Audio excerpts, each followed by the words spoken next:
Puji Tuhan. Pertama-tama tentu saya ucapkan terima kasih yang sebesar-besarnya kepada Bapak Gembala dan Ibu Gembala. Mari kasih aplaus bagi beliau berdua. Pada semua penatua, Pak Thomas, Pak Guyup, Pak Bernard, dan semua yang tidak sebut satu persatu. Saya senang sekali hari ini. Tadi pagi saya bicara tentang nilai tawar bagian pertama dan sesi ini saya akan bicara nilai tawar bagian kedua.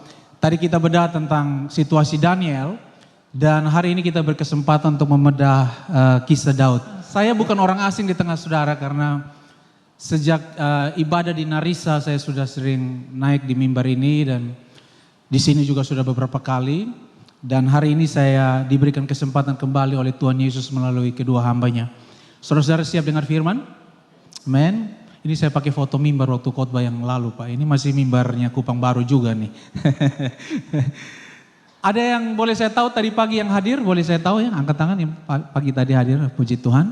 Tadi bagian pertama dan saat ini saya akan bicarakan tentang bagian kedua. Saudara-saudara sekalian, saya kasih sedikit konklusi dulu di pertemuan pertama. Bahwa berbicara tentang nilai tawar sesuatu yang berbeda dengan harga. Harga berbicara tentang transaksi, sedangkan nilai berbicara tentang the quality of life. Harga berbicara tentang ada uang, ada barang. Nilai berbicara tentang sesuatu yang saudara bangun dalam hidup saudara yang menjadi sebuah bargaining power, bargaining position saudara di hadapan Tuhan. Kalau saudara membangun harga tawar, maka definisi pertamanya adalah saudara membangun cara hidup transaksional. Tapi kalau saudara membangun kualitas hidup dengan membangun value atau nilai, maka saudara sedang membangun relasi dengan Tuhan. Ketika saudara membangun relasi dengan Tuhan, tidak serta-merta saudara akan mendapatkan jawaban dari pergumulan saudara. Tetapi ketika saudara membangun hubungan dengan Tuhan, membangun relasi dengan Tuhan, itu akan bermanfaat. Contohnya seperti khotbah tadi sebelumnya, ketika saudara ada dalam gua singa seperti Daniel. Daniel dicatat dalam Alkitab dalam Daniel pasal 6 ayat 1 sampai 6 saudara akan temukan dia adalah pribadi yang biasa beribadah dengan tekun kepada Tuhan. Nah, kata biasa ini bukan berarti dia beribadah untuk tujuan tertentu transaksional, tapi bahkan Daniel tidak tahu apa yang akan terjadi di masa depannya. Daniel membangun kebiasaan, bilang bersama saya kebiasaan. Ketika Daniel membangun kebiasaan, dia tidak menjadi takut ketika gua singa atau tantangan apapun yang akan dihadapi dalam hidupnya. Dan saudara-saudara tentang poin yang pertama yang kita bahas tadi sebelumnya adalah kehidupan doa. Daniel punya kehidupan doa yang baik, kehidupan doa yang dibiasakan. Poin yang kedua, Daniel adalah pribadi yang tinggal tenang di dalam masalah. Sekalipun Darius sendiri ingin melepaskan dia, tetapi Daniel tetap ada pada posisi. Sekalipun secara manusia dia punya kecemasan, punya ketakutan, punya kekhawatiran. Tetapi Daniel masuk dalam gua singa dengan keyakinan seperti biasa Tuhan tolong dia di masa lalu, maka hari ini Tuhan akan tolong dia. Setuju katakan amin. Dan poin yang ketiga, Daniel bertahan dalam tekanan kehidupan. Nah saudara-saudara, dan hari ini saya akan berbicara atau saat ini pada bagian yang kedua, saya akan berbicara tentang kisah Daud. Saya ajak saudara untuk membuka kitab Samuel pasal 30 ayat 1 sampai ayat yang ke-6. Samuel pasal 30 ayat 1 sampai 6. Teknologi sudah bantu kita. Saudara lihat ke depan, saya baca ayat ganjil, saudara baca ayat genap. Sudah siap katakan amin. Saya mulai. Ketika Daud serta orang-orangnya sampai ke Ziklag pada hari yang ketiga, orang Amalek telah menyerbu tanah Negeb dari Ziklag dan Ziklag. Ziklag telah dikalahkan oleh mereka dan dibakar habis. Bagian saudara 2-3. Perempuan-perempuan dan semua orang yang ada di sana, tua dan muda, telah ditawan mereka dengan tidak membunuh seorang pun. Mereka menggiring sekaliannya, kemudian meneruskan perjalanannya. Ketika Daud dan orang-orangnya sampai ke kota itu, tampaklah kota itu terbakar habis. Dan istri mereka serta anak mereka yang laki-laki dan perempuan telah ditawan. Bagian saudara. Lalu menangislah Daud dan rakyat yang bersama-sama dengan dia itu dengan nyaring. Sampai mereka tidak kuat lagi menangis. Juga kedua istri Daud ditawan, yakni Ahinoam perempuan Yisrael dan Abigail bekas istri Nawal orang Karmel itu sama-sama. Dan Daud sangat terjepit karena rakyat mengatakan hendak melempari dia dengan batu. Seluruh rakyat itu telah pedih hati masing-masing, alasannya ini, karena anaknya laki-laki dan perempuan. Tetapi Daud, baca sama-sama, menguatkan kepercayaannya kepada Tuhan Allahnya. Saudara-saudara, ada dua jenis orang dalam menghadapi tantangan. Orang yang terbiasa menghadapi tantangan dengan kekuatan sendiri dan orang yang menghadapi tantangan dengan kekuatan Tuhan. Silakan saudara pilih. Kalau dengan kekuatan sendiri tentu saudara harus berjuang dengan saudara harus benar-benar terampil. Saudara harus benar-benar ahli. Coba kita geser sedikit. Ada sebuah kisah yang sangat-sangat fenomenal ketika David facing his giant. Daud menghadapi Goliath. Lalu dia sambil menghina barisan tentara Israel, dia mengatakan, keluarkan seseorang yang paling hebat di antara kamu. Jika dia mengalahkan kami, kami akan menjadi hamba kalian. Tapi jika kamu dikalahkan, maka kalian akan menjadi hamba kami. Ini sebuah pilihan yang tidak mudah. Tetapi saya suka sebuah frasa selanjutnya muncul. Ketika dia berkata, Daud mengatakan, engkau datang dengan lembing dan tombak. Tetapi aku datang di dalam nama Tuhan Allah Israel, Allah barisan Israel yang hidup itu. Artinya Daud mulai menghadapi suatu tantangan bukan dengan kekuatannya. Bilang bersama saya, bukan dengan kekuatan. Tetapi by the power of God, by the power of the Holy Ghost, dengan kekuatan roh Allah yang ada di dalam dirinya. Makanya suatu kali Daud bilang begini, jangan buang aku dari hadapanmu. Saudara ingat itu? Jangan ambil rohmu dari hidupku. Jangan ambil hadirmu dari hidupku. Bagi Daud, dia tidak takut kehilangan jabatan. Dia tidak takut kehilangan harga diri. Dia tidak takut kehilangan popularitas. Dia tidak takut kehilangan puja-puja manusia yang berkata, Saul mengalahkan 1000, Daud mengalahkan berlaksa-laksa. Tetapi bagi Daud, satu hal yang paling menakutkan dia adalah ketika roh Allah diambil dari hidupnya. Tadi di Daniel kita bahas itu.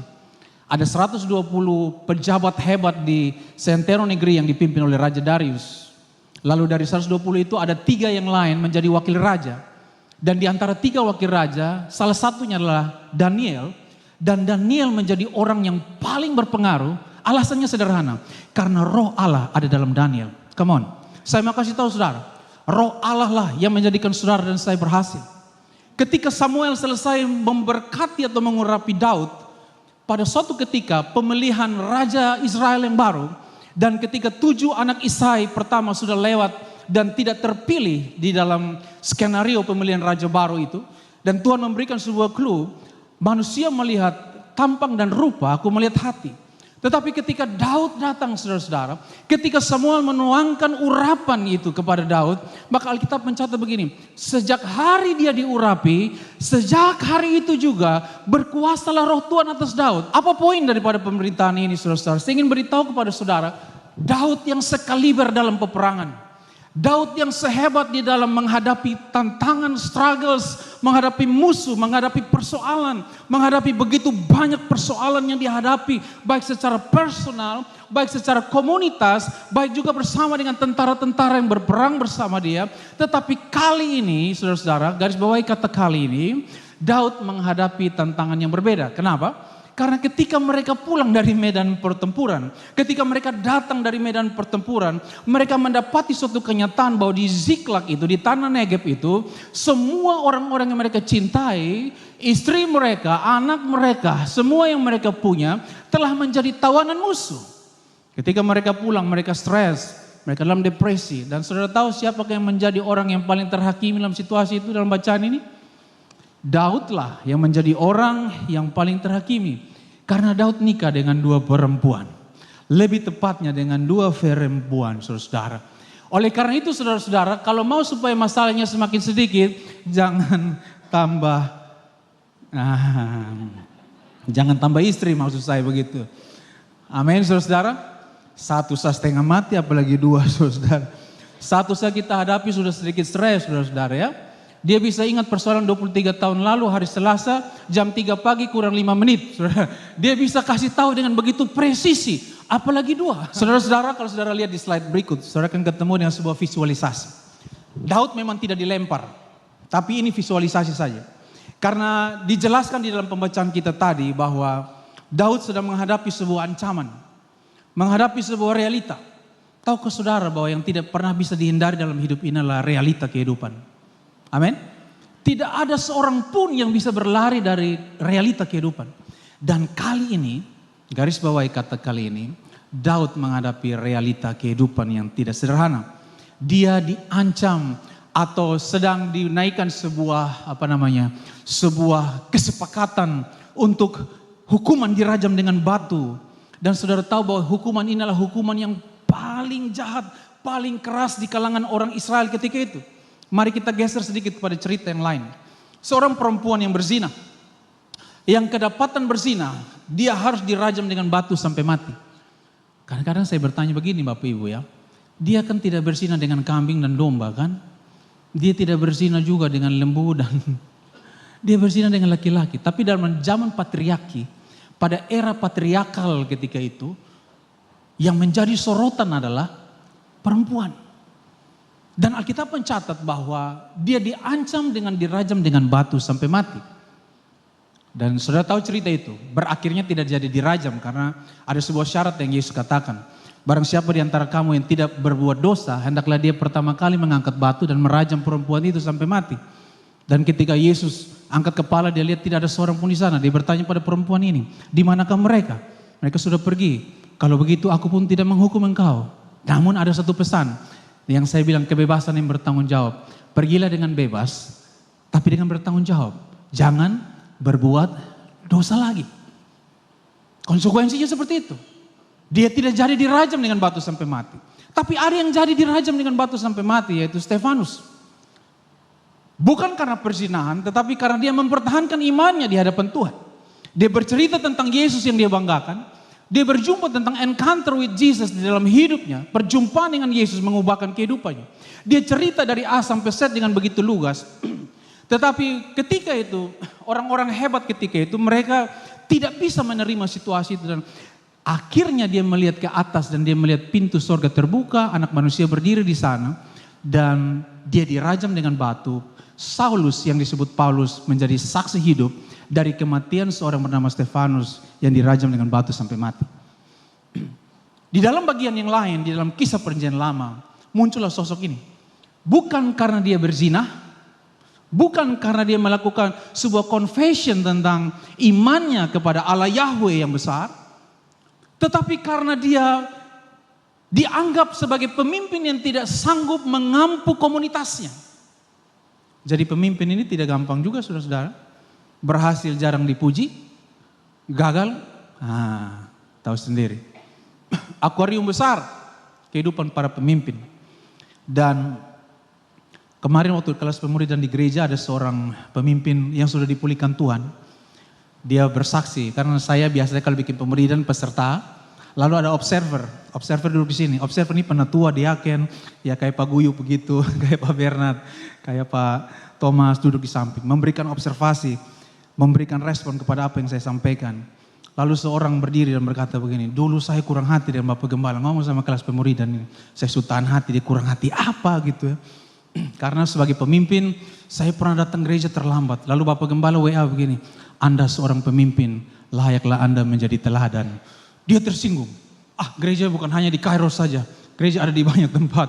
Tapi saya putuskan tidak membalas WA Bapak Gembala. Dan hari ini saya tetap ada di sini. 150 orang yang kita pimpin dapat saja melempari batu kepada kita. Tapi kita tidak boleh melempar batu yang sama kepada 150 orang itu. Daud dalam situasi itu. Daud dalam keadaan yang tidak mudah, tidak gampang. Tapi dia terancam untuk dirajam dengan batu. Alasannya begini. Orang Amalek menyerang kota kediaman mereka di Ziklag. Ziklag ini kota pelarian ya. Waktu Daud sedang dikejar oleh Saul, dia berlari ke kota ini. Ziklag dan dibakar habis. Lalu yang terjadi yang kedua, orang-orang yang mereka kasih ditawan. Istri mereka, anak-anak mereka, maupun semua perempuan tua dan muda. Dan sebagai pemimpin, Daud dianggap ini lu pun salah. Saudara pernah ada pada satu posisi di mana ketika terjadi kolaps, saudara harus bertanggung jawab? Pernahkah saudara ada pada satu posisi ketika keuangan dalam rumah tanggamu tidak benar, lalu saudara ditunjuk? Ini mah aku berikan uang 50.000, tolong cukup untuk setahun ya, mungkin maksudnya begitu. Istrinya bilang cukup Pak, tenang saja. Lalu istrinya buat apa? Dia beli kalender. Nah cukup kan untuk 1 tahun Bapak? Ya, please don't try at home. Kemudian ketika uangnya kurang, makanan di meja tidak ada, istrinya menjadi terdakwa. Saudara-saudara, ketika Batseba dan Daud mengalami suatu hubungan yang sangat tidak benar itu, Daud dicatat menyesal Daud ketika Nabi Nathan datang menegur dia. Tetapi zaman patriarkal mencatat bahwa Batseba tidak diberikan ruang untuk minta maaf dan menyatakan penyesalannya. Cuma memang Batseba menangisi suaminya yang gugur di medan perang. Tapi tidak ada kalimat dia menyatakan penyesalannya. Tetapi setiap kali orang yang dalam posisi sulit itu sudah jatuh ketimbang tangkap bola. Saya sering kali berada pada titik itu. Ketika saya merasa sebagai ayah yang tidak berguna, ketika deadline pembayaran uang kuliah, 2 anak yang umurnya dekat itu sudah harus datang di depan saya. Istri saya berkata, "Papa, ada kesempatan beberapa minggu ke depan tolong bayar uang kuliah anak-anak. Mama ada uang sekian, Bapak bisa tambah kok." Kalau saya jawab tidak bisa tambah, saudara-saudara, itu malunya luar biasa. Untung Belis sudah lunas, saudara. Saudara bayangkan kalau Belis belum lunas, malunya berkali lipat. Tidak percaya tanya istri saya sudah lunas, saudara. Itu malunya berkali lipat, saudara. Stres, menjadi terdakwa, menjadi seperti orang yang siap dirajam dengan batu sampai mati. Dalam keadaan yang tidak mudah. Daud ada dalam keadaan itu. Dia dituntut pertanggungjawabannya atas komunitasnya itu. Saudara perhatikan, saya ingin membagikan kepada saudara tentang 3 kondisi ujian yang dialami oleh Daud dalam situasi ini. Sudah siap? Kondisi yang pertama, Daud dalam kondisi terjepit. Saudara tahu makna terjepit? Terjepit artinya dia berada di antara 2 kondisi yang mengakibatkan ketidaknyamanan. Dalam hidup ini kita tidak harus nyaman terus. Dalam hidup ini seringkali kita juga mengalami ketidaknyamanan. Jadi uang banyak, tapi makan ini tidak boleh, makan ini tidak boleh. Ada 2 sisi tuh, ada uang tapi tidak boleh makan. Ada sisi yang lain, boleh makan, osan lah iya. Tebes galai. Tebes ga? Mau? Hau hakarakahan, tapi osan hau lah iya gitu. Ini bahasanya teman kita dari Tiles. Saya mau makan tapi uang tidak ada. Itu bukan terjepit Pak Dokter, itu terjepit. Itu sulit sekali, ya. Maju kena, mundur kena. Ini khusus bagi yang sudah bayar belis ya. Yang belum bayar belis saudara tidak punya pilihan apa-apa. Nilai tawar saudara hancur-hancuran itu. Di depan mertua, di depan to'o, semua saudara bukan siapa-siapa. Ini yang sudah bayar belis saja model begini saudara. Yang belum bayar belis katakan aman. Ya. Menimbulkan rasa sakit yang mendalam, terjepit. Kalau kita dalam kondisi terjepit menimbulkan rasa tidak nyaman, rasa sakit juga yang mendalam. Penuh dengan situasi-situasi yang memaksa saudara untuk membela diri tetapi tidak diberikan ruang bela diri. Memiliki ruang gerak yang terbatas. Pernah ada pada situasi seperti itu? Saudara tidak dihargai bahkan oleh keluargamu sendiri.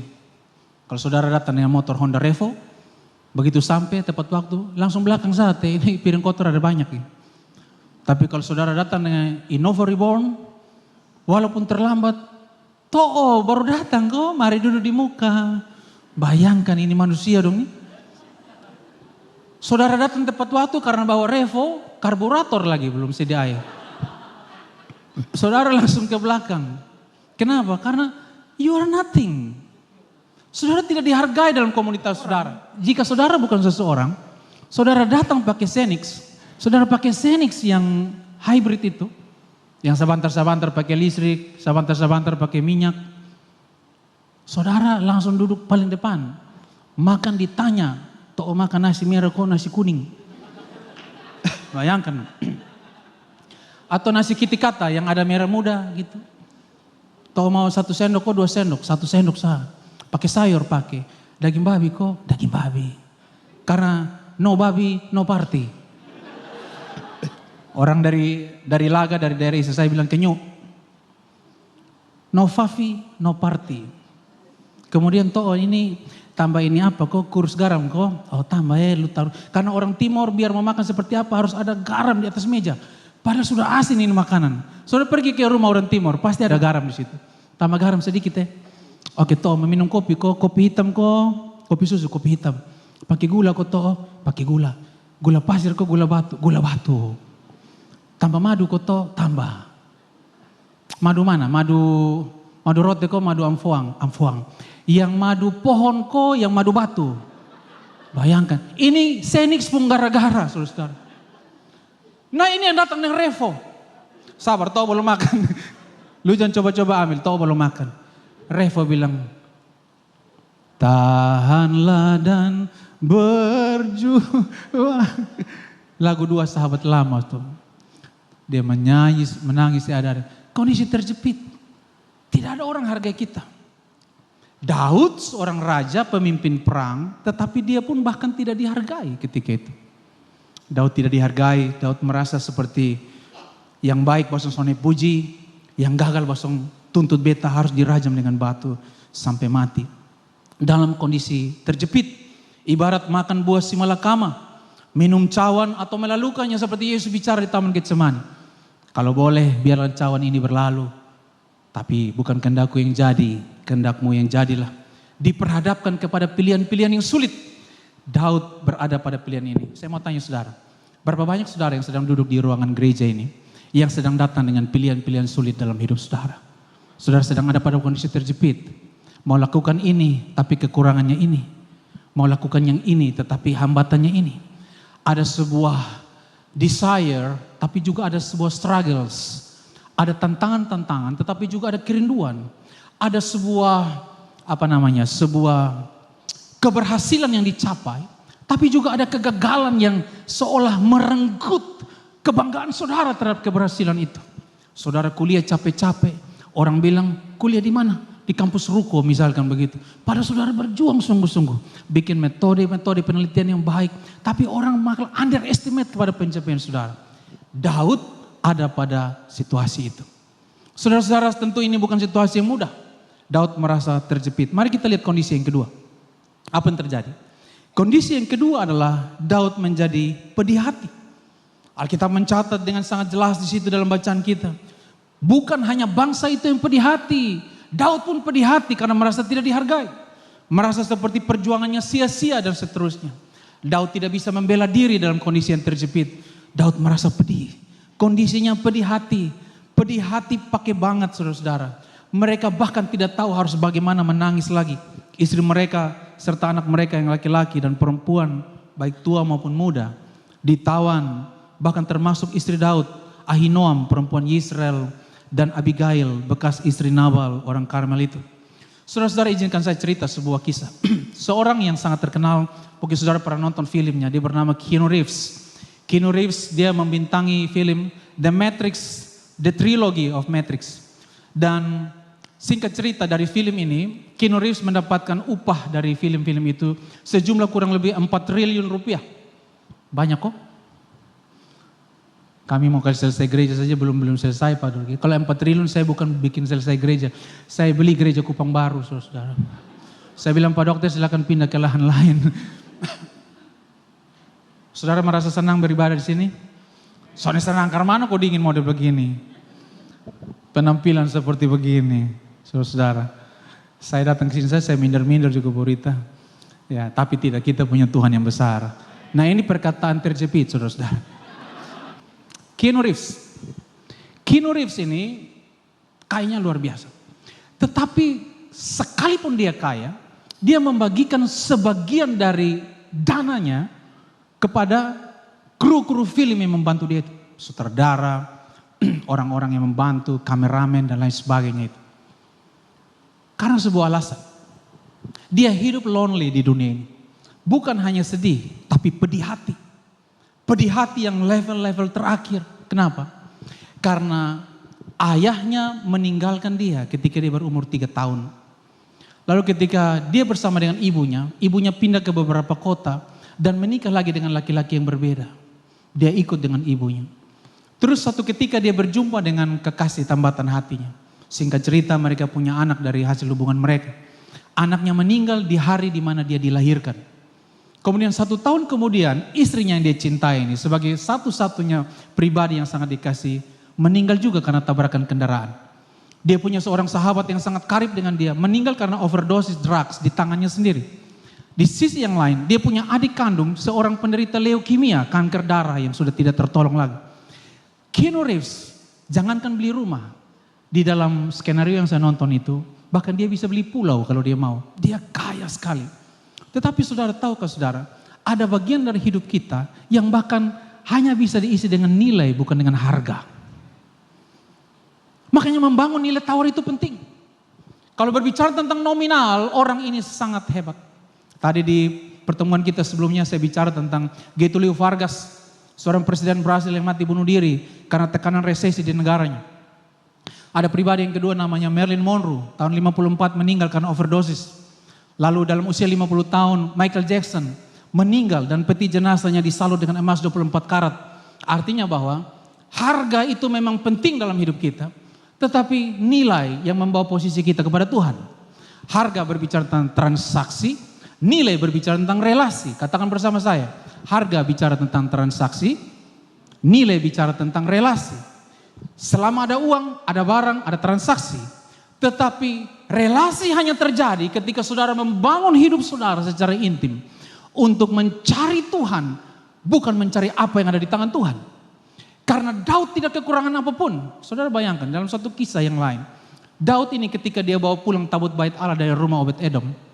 Ya, disimpan di situ selama kurang lebih 3 bulan kok. Kalau saya salah ngomong. Karena si Uza menyentuh dan akhirnya dia mati. Kemudian dititip di situ. Tapi Alkitab mencatat, selama dititip di rumah Obed-Edom, dia diberkati Tuhan. Lalu Daud cari akal bagaimana caranya membawa kembali ini ke Yerusalem. Perhatikan, setiap 6 langkah, hitung 1, 2, 3, 4, 5, 6, potong 1 lembu. Kalau ngomong harga tawar, dia punya harga tawar yang sangat tinggi. Tapi kalau ngomong tentang nilai tawar, dia juga membangun nilai tawar. Jangan buang aku dari hadapan-Mu Tuhan. Jangan ambil roh-Mu dari hidupku. Berapa banyak yang rindu bangun nilai tawar dalam hidup saudara? Boleh angkat tangan saudara. Amin. Saya melihat orang-orang diberkati Tuhan, tepuk tangan untuk Tuhan Yesus. Tetapi ada satu hal yang penting kita bangun. Mari kita bangun nilai tawar dalam hidup kita.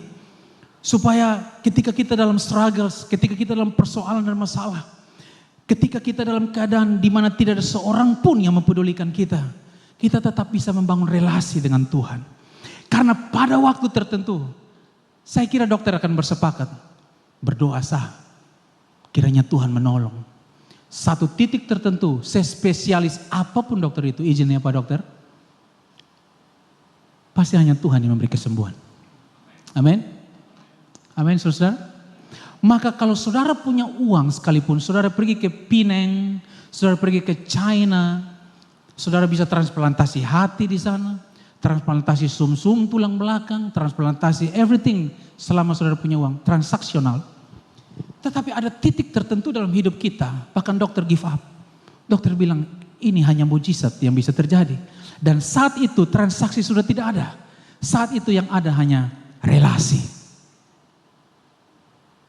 Harga tawar membangun transaksi, nilai tawar dibangun dengan relasi. Makanya saya mengasihi jemaat ini dan saya menyampaikan pesan ini kepada saudara. Persiapkanlah jalan bagi Tuhan di hatimu. Supaya engkau membangun relasi dengan Tuhan sewaktu-waktu. Di dalam keadaan terjepit, di dalam keadaan pedih hati. Di atas kayu itu Yesus berkata, Eloi, Eloi, lama sabachthani. Terjepit di atas kayu. Tetapi dengan satu hal yang sama, Roma 5 ayat 8 berkata, ia menunjukkan kasihnya kepada kita, bahkan ketika kita masih dalam keadaan berdosa. Dia maha kasih, tapi dia juga maha adil. No blood, no remission. Tanpa ada pertumpahan darah, tidak akan ada penebusan. Memang dia maha kasih, tetapi kemahakasihannya tidak dapat membatasi kemahaadilannya. Kemahakasihannya tidak bisa membatalkan kemahaadilannya. Dia mengasihi kita ketika kita dalam keadaan berdosa sekalipun. Tapi no blood, no remission. Tanpa darah tidak ada penebusan. Dia berseru Eloi, Eloi lama sabachthani. Dengan terjepit, dengan pedih hati. Tapi pada titik yang sama, dia juga berkata di Taman Getsemani, bukan kehendakku yang jadi, melainkan kehendakmu yang jadi. Dan Alkitab mencatat, dia berkata, tetelestai, it is finished. Sudah selesai. Saudara-saudara, apakah hidup kita sedang diliputi kepedihan hati yang mendalam hari-hari ini? Hari-hari ini kami juga lagi diliputi kepedihan. Adik ipar saya juga sedang sakit Pak Dokter. Mungkin saya sudah cerita. Dan kami menyimpan sebuah kekhawatiran dalam hati kami. Ayah mertua saya meninggal karena kanker. Ibu mertua saya juga meninggal karena kanker. Dan sekarang adik ipar saya sedang menderita sebuah penyakit kanker. Suatu ketika saya dan istri saya berbincang-bincang di kamar. Ini perbincangan terbatas antara suami dan istri. Kadang-kadang dia menyimpan kekhawatiran, Papa. Orang tua meninggal karena kanker. Papa karena kanker, mama karena kanker.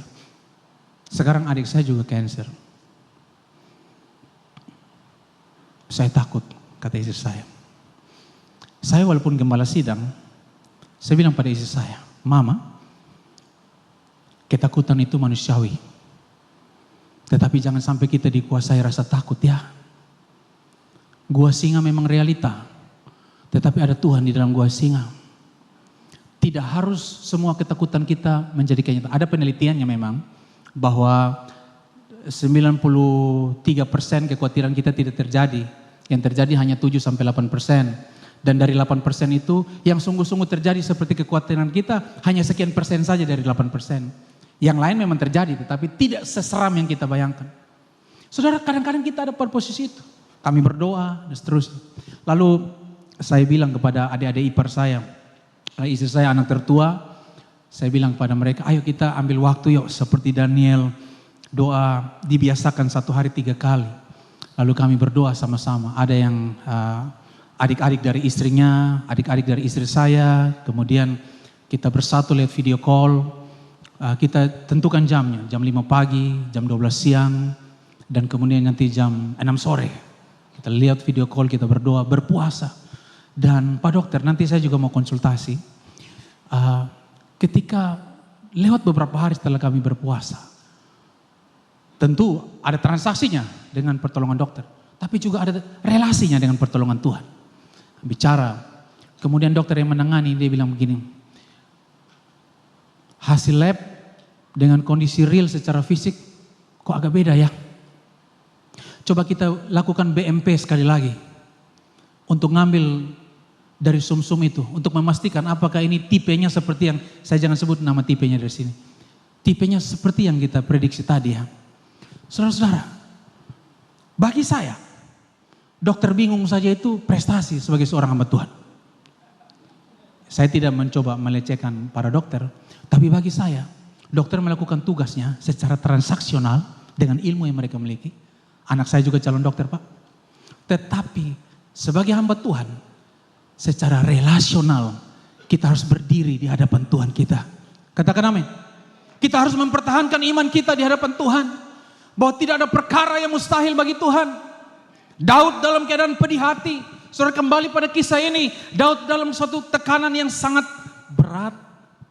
Ingin dirajam dengan batu. Apa kata dunia? Sejarah mencatat seorang raja yang dinyanyikan oleh para wanita Israel. Saul mengalahkan beribu-ribu. Daud mengalahkan berlaksa-laksa. Tetapi kenapa hidupku harus diakhiri dengan kematian? Di dalam ancaman dirajam dengan batu ini. Pedih hati. Tapi saudara perhatikan slide yang berikut. Apa yang terjadi? Ketika dia terjepit. Ketika dia pedih hati. Next slide. Kondisi yang ketiga. Mari bilang sama-sama saya. Daud apa? Menguatkan kepercayaannya. Daud menguatkan hatinya. Saudara ingat kitab Amsal? Kitab Amsal bilang apa? Jagalah hatimu dengan segala kewaspadaan. Karena dari situ terpancar kehidupan. Saya suka terjemahan yang lain. Terjemahan yang lain dibilang begini. Dari semua yang kamu bisa jaga, jagalah hatimu melebihi semuanya itu. Karena dari situ kehidupanmu dimulai. Keren. Saudara, apa yang paling berharga dalam hidup saudara? Saudara kan jaga mati-mati ya. Kita jaga dengan serius. Tetapi penulis kitab Amsal berkata begini. Jagalah hatimu melebihi semuanya itu. The main reason, karena dari situ kehidupanmu dimulai. Amin. Itu sebabnya Daud menguatkan percayanya. Daud menguatkan hatinya. Daud memang terjepit. Tidak banyak orang yang bisa menguatkan hati dalam kondisi terjepit dan pedih hati.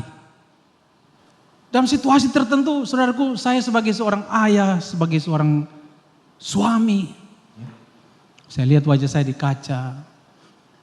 Apakah anak-anakmu akan bangga dengan kamu di masa akan datang, Karel Koro? Apakah istrimu merasa cukup nyaman ketika dia dalam sebuah struggles? Ketika istri saya berkata, "Pak, saya khawatir.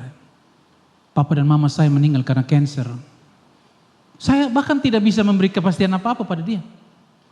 Saya peluk dia, saya bilang begini, "Ma, bukankah suami menguduskan istri dan istri menguduskan suami? Jangan pergi, Ma. Nanti siapa yang menggembalakan sama saya?" Bercanda begitu. Kita perlu menguatkan hati kita. Bahkan kita tidak punya pilihan lain selain menguatkan hati kita. Daud menguatkan percayanya. Daud menguatkan percaya, menguatkan hatinya. Dan di ayat yang ke-8 dari 1 Samuel 30, dia bilang begini. Kemudian bertanyalah Daud kepada Tuhan, katanya, setelah dia menguatkan hati. "Haruskah aku mengejar gerombolan itu? Akan dapatkah mereka kususul?" Dan dia berfirman kepadanya, "Kejarlah, sebab sesungguhnya engkau akan dapat menyusul mereka dan melepaskan para tawanan." Tidak ada persoalan ketika saudara merasa terjepit. It doesn't matter. Tidak juga ada masalah saudara merasa pedih hati. Menangislah. Tetapi yang menjadi penting ketika engkau merasa terjepit, ketika engkau pedih hati, Alkitab memberikan sebuah clue baru kepada kita. Mari kita menguatkan percaya. Bilang kiri kanan, mari kita kuatkan percaya. Amin. Mari kita menguatkan hati kita. Karena dari semua yang dapat kita jaga, jagalah hatimu melebihi segalanya. Saudara perhatikan apa yang terjadi? Terjadi sebuah pengejaran. Saudara bisa lihat di 1 Samuel 30 ayat 9 sampai 17 di slide berikut. Apakah saudara mengizinkan saya membaca beberapa bagian dari situ? Ada 2-3 ayat. Boleh ya saudara ya? Oke. Bunyinya begini. Setelah dia kuatkan hati, ini yang dia lakukan. Lalu pergilah Daud beserta ke-600 orang yang bersama-sama dengan dia. Dan sampailah mereka ke sungai Besor. Sementara orang-orang yang mau tinggal di belakang berhenti di sana. Maka Daud melanjutkan pengejaran itu beserta 400 orang. Tadinya 600, tinggal 200, 400 jalan bersama dia. 200 yang terlalu lelah untuk menyeberangi sungai Besor itu berhenti di sana. Kemudian mereka menemui seorang Mesir dan seterusnya dan seterusnya. Lalu ayat yang berikut di bagian belakang, Daud bertanya kepada mereka, "Dapatkah engkau menunjuk jalan kepadaku ke gerombolan itu yang sedang menawan istri dan anak-anak mereka?" Katanya, "Bersumpahlah kepadaku demi Allah bahwa engkau tidak akan membunuh aku," kata orang Mesir itu, "dan tidak akan menyerahkan aku ke dalam tangan tuanku itu. Maka aku akan menunjuk jalan kepadamu ke gerombolan itu." Ketika saudara menguatkan hati, saudara selalu melihat jalan keluar dari setiap persoalan saudara. Saudara akan melihat pertolongan Tuhan dengan cara yang saudara tidak pernah duga. Ayat selanjutnya. Ia menunjuk kepada jalan kepada Daud ke sana, dan tampaklah orang-orang itu berpencar-pencar di atas seluruh daerah itu sambil makan minum dan mengadakan perayaan karena jarahan yang besar yang telah dirampas mereka dari tanah orang Filistin dan dari tanah Yehuda. Perhatikan ayat terakhir. Dan pada keesokan harinya Daud menghancurkan mereka dari pagi-pagi buta sampai matahari terbenam. Tidak ada seorang pun dari mereka yang lolos kecuali 400 orang muda yang melarikan diri dengan menunggang unta. Terjepit tidak apa-apa, pedih hati tidak apa-apa, tapi kita harus menguatkan hati. Tidak cukup sampai menguatkan hati, bertindak. Katakan amin. Lakukan pengejaran. Rebut kembali apa yang hilang dari hidup saudara. Rebut kembali kekhawatiran saudara. Rebut kembali kecemasan saudara. Setuju, katakan amin. Rebut kembali ketakutan saudara. Rebut kembali kesehatan yang pernah pergi dari hidup saudara. Rebut kembali keuangan yang pernah pergi dari hidup saudara. Rebut kembali damai sejahtera yang pernah tinggalkan saudara. Bolehkah saya menawarkan sebuah ide kepada saudara? Hari-hari ini kita menyembah Tuhan. Fokusnya adalah membawa Tuhan datang pada diri kita. Tuhan, aku sakit, tolong sembuhkan aku. Tuhan, aku berkekurangan, tolong cukupkan aku. Tuhan, aku kehilangan damai sejahtera. Berikan aku damai sejahtera. Tetapi maukah kita membalikkan doa-doa kita? Engkau Jehovah Rafa, Engkau Allah penyembuhku.